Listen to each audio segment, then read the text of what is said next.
Alright guys, this is Boss Metal again. I'm gonna do another movie review for a movie a lot of people think it's one of the worst in the series. I have a tendency to think it's one of the best, and that is Hellraiser 3 Hell on Earth. It's directed by Anthony Hickox. He's the guy that did Waxwork 1 and 2 and Warlock the Armageddon. And stars Terry Farrell. She was in that TV show Becker and Star Trek Deep Space Nine. And also stars Paula Marshall. She was in Warlock the Armageddon. And I can't really think of anything else she's been in that I've noticed. And also has a little cameo appearance with the writer Peter Atkins. He plays the bartender and also the Barbie the Cenobite, fire-breathing one. So anyway, the basic story is uh, this young rich dude buys the statue that Pinhead's encased in at the end of part two, and takes it back to his nightclub that he owns. Anyway, Terry Farrell is at a hospital because she's a news reporter reporting on pretty much nothing, and this dude comes flying in on a gurney with chains and lightning and shit all going on through him, and Terry Farrell wants to get down to the bottom of it to discover, what happened to this guy, and the guy actually was holding the box in the hospital. So she gets the box, takes it home, whatever. Anyway, in the meantime, the guy that owns the nightclub and bought the statue pretty much uses women like every night, and he ends up using this one young lady, and she ends up getting killed by the statue, which is Pinhead, which awakens him, which is pretty sweet. I mean, it's a pretty badass sequence. You get to see a chick get her skin ripped off. And I have to admit it, the gore in this movie is really fucking good. I think it's probably the goriest out of the first four. Because to me, there's only four Hellraiser movies. All the other ones I think are crap. But so yeah, this one's probably got the most out of the first four. I mean, they all have quite a bit, but this probably, like I said, has the most. Anyway, Pinhead gets awakened and gets the guy to feed women to him so he can be whole again. And Paul or Terry Farrell meets Paula Marshall, which is an ex-girlfriend of the rich dude, and she ends up telling him the story of the statue and stuff. And uh, pretty much Pinhead gets reborn, and then just carnage ensues. I don't want to fucking ruin the movie for you guys. Like I said, I don't like to do that in my reviews. But anyway, I think with this movie, they tried to make the Hellraiser franchise more appealing to a mass audience. They kind of changed the whole feel and flow of the series with this. They tried to make Pinhead another slasher icon, like they did with Jason and Freddy and Michael.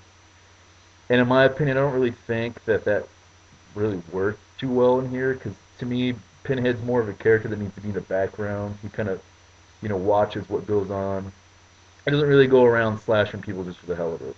I mean, I do enjoy Friday the 13th and Halloween and shit, but Hellraiser movies just they're not like that. They're more to them, and it kind of works and it kind of doesn't.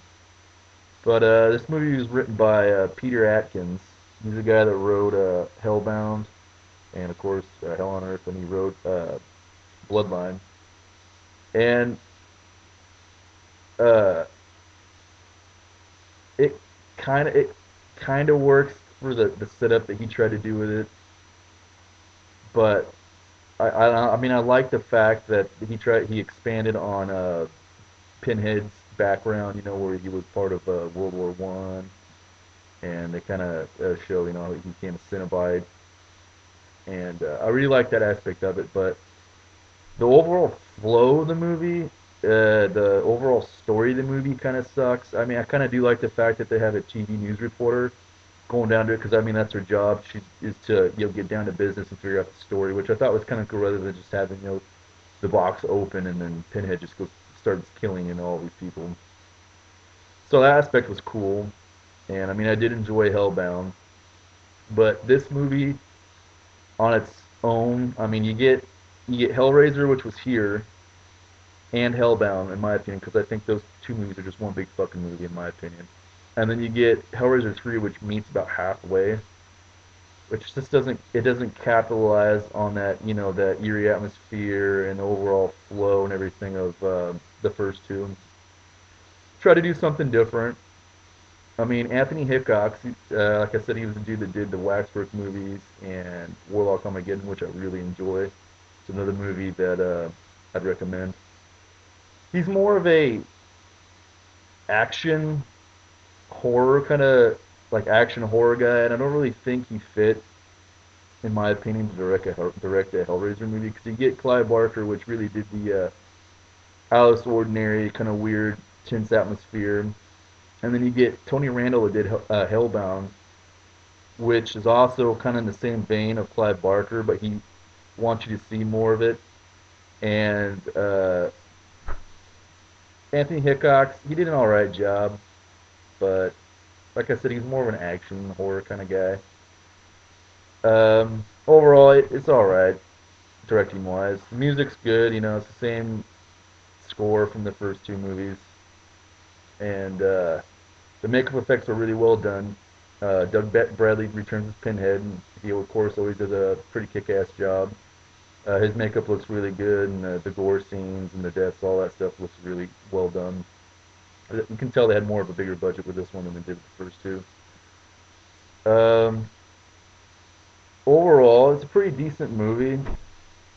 It's not the best, but a little side note here, dude. Pinhead's fucking head is on every damn DVD box for this fucking series. I understand that he is the main character and everybody likes him and shit, but come on, guys. Think of a better fucking package design. I have 1, 2, and 3, and I got Hellraiser Hellworld, which is a piece of shit. I bought that one before I even watched it. I mean, come on, think of a better fucking design, guys. Seriously, it's like the same damn DVD box with a different, you know, Roman numeral behind Hellraiser. But anyway, this DVD, it kind of sucks. I mean, it's got this old Clive Barker, the other horror featurette on it. I mean, it's kind of cool to watch, but it doesn't really talk about Hellraiser or anything. And it's got the theatrical trailer. I mean, they kind of skimped. This is a Paramount DVD, and they kind of skimped on us, like with the fans, like they did with the first Friday the 13th releases. But all in all, I'm just glad that it got released over here because there was another release, I guess, of a really shitty version quality and stuff. But the picture and the sound, it's pretty nice, crisp and clear on here. But anyway, like I said, this movie kind of works, but it kind of doesn't. I mean, the ending's actually pretty cool where they have Pinhead fighting himself. But I'm gonna give this 2.5 fuck yous out of 5, just because I really like the gore in it, and I give them props for trying to do something different. The movie kind of reminds me of Jason Goes to Hell, where they just try to take the series in another direction. But anyway, not a bad flick. So you guys check out my other videos and stay fucking brutal.